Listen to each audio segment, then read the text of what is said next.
Assalamualaikum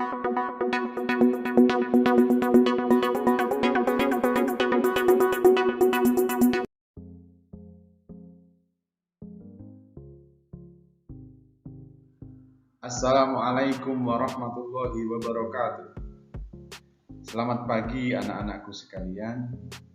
Semoga dalam keadaan selalu sehat walafiat. Pada pagi hari ini, Pak Guru akan memberikan materi yaitu Rasulullah adalah idola, dengan subtema yaitu kisah keteladanan Nabi Sulaiman. Nah, sebelum pembelajaran kali ini kita mulai, mari kita berdoa terlebih dahulu. A'udzubillahi minasyaitonirrajim. Bismillahirrahmanirrahim. Raditu billahi robba wa bil islami dina wa bi Muhammadin nabiyya wa rasula. Rabbi zidni ilma warzuqni fahma. Amin ya rabbal alamin. Anak-anakku sekalian, pada pagi hari ini materi kita adalah Rasul Allah idolaku. Nah, dengan subtema yang sudah Pak Guru jelaskan tadi, yaitu kisah keteladanan Nabi Sulaiman alaihi salam.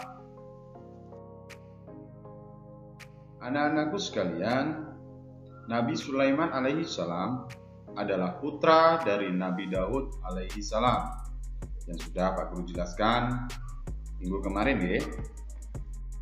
Selanjutnya, perhatikan gambar yang ada dalam monitor tersebut. Kira-kira apa penjelasannya? Nah, akan Pak Guru jelaskan. Di situ merupakan mukjizat yang dimiliki oleh Nabi Sulaiman, yaitu dapat memerintahkan bukan hanya kepada manusia, tetapi juga kepada hewan, angin, dan juga jin. Nah, di situ terdapat gambar-gambar yang menjelaskan ada gambar jin, hewan, dan juga manusia. Nah, untuk gambar yang ini, kalian kira-kira pengertiannya apa ya anak-anak? Nah, betul. Gambar ini adalah menjelaskan bahwasannya Nabi Sulaiman alaihissalam dapat menjadikan angin bertiup atas perintahnya ke tempat yang ia kehendaki. Allah Subhanahu wa Ta'ala pun menundukkan jin-jin untuk melayani Nabi Sulaiman alaihi salam.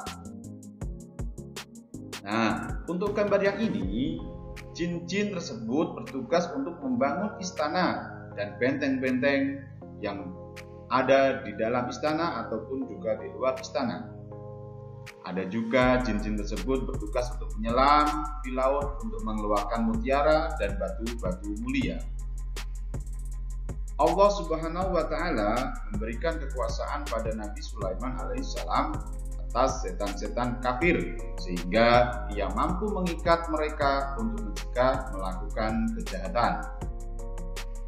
Nah, dari gambar ini kalian pasti mengerti apa maksudnya? Ya, betul. Allah Subhanahu wa Ta'ala juga memberikan Nabi Sulaiman suatu mukjizat, yaitu kemampuan untuk mengerti bahasa binatang. Nah, di situ gambarnya adalah tentang Nabi Sulaiman sedang berbicara dengan seekor burung. Anak-anakku sekalian, meskipun kaya raya dan berkuasa, Nabi Sulaiman alaihissalam tetap rendah hati, tidak sombong, patuh, dan tunduk kepada perintah Allah Subhanahu wa Ta'ala. Sehingga kita harus dapat meneladani apa yang dilakukan oleh Nabi Sulaiman, yaitu bersikap rendah hati, patuh, tunduk kepada perintah Allah Subhanahu wa Ta'ala. Anak-anakku sekalian, kisah Nabi Sulaiman alaihissalam terdapat dalam Quran surat An-Naml ayat 15 sampai 44. Kemudian dalam cerita doa Nabi Sulaiman alaihissalam selalu dikabulkan oleh Allah Subhanahu wa Ta'ala, yaitu tidak ada seorang pun yang memiliki kerajaan yang besar dan kaya raya seperti kerajaannya Nabi Sulaiman alaihissalam. Nah, pada suatu ketika Nabi Sulaiman mendengar ada sebuah negeri bernama negeri Saba. Ada ratu yang sangat cantik bernama Ratu Balqis. Akan tetapi, rakyat di negeri tersebut masih menyembah matahari sebagai Tuhan mereka. Maka dari itu, Nabi Sulaiman mengutus seekor burung, ya, burung itu bernama Hudhud, seperti ada di gambar tersebut, ya, untuk menyampaikan suatu surat kepada Ratu Balqis. Isi surat tersebut adalah agar negeri Saba menyerahkan diri kepada negeri Ursalim dan mengakui Allah Subhanahu wa Ta'ala sebagai Tuhan mereka. Nah, kemudian di situ terdapat gambar yang pertama adalah Ratu Balqis yang menemukan langsung surat tersebut dari burung Hudhud yang diperintah oleh Raja Ursalim, yaitu Nabi Sulaiman. Kemudian yang gambar 2, mereka berdiskusi dengan para pembesar kerajaan dan akhirnya mereka memberikan sebuah hadiah kepada Raja Ursalim. Nah, Raja Ursalim, yaitu Nabi Sulaiman, menolak hadiah yang diberikan oleh Ratu Balqis jika tidak mau bertobat. Mendengar hal tersebut, Ratu Balqis memutuskan untuk mengunjungi sendiri negeri Ursalim. Kemudian, sampai di negeri Ursalim, Ratu Balqis sangat tercengang melihat kemegahan istana dari Raja Ursalim. Istana yang terletak seolah-olah di tengah sebuah kolam yang sangat jernih. Anak-anakku sekalian, selanjutnya Ratu Balqis kemudian dipersilakan untuk masuk ke dalam istana. Kemudian Nabi Sulaiman juga mempersilahkan Ratu Balqis atau ratu dari negeri Saba tersebut untuk duduk di singgasana dari Ratu Saba sendiri.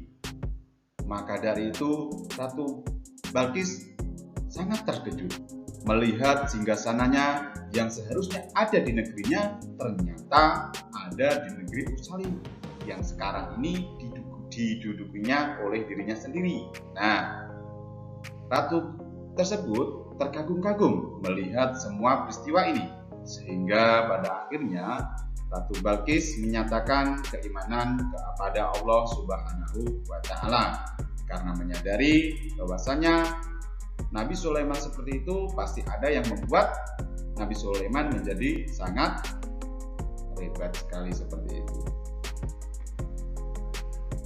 Nah, demikian anak-anakku sekalian materi yang Pak Guru berikan. Semoga bermanfaat. Wassalamualaikum warahmatullahi wabarakatuh.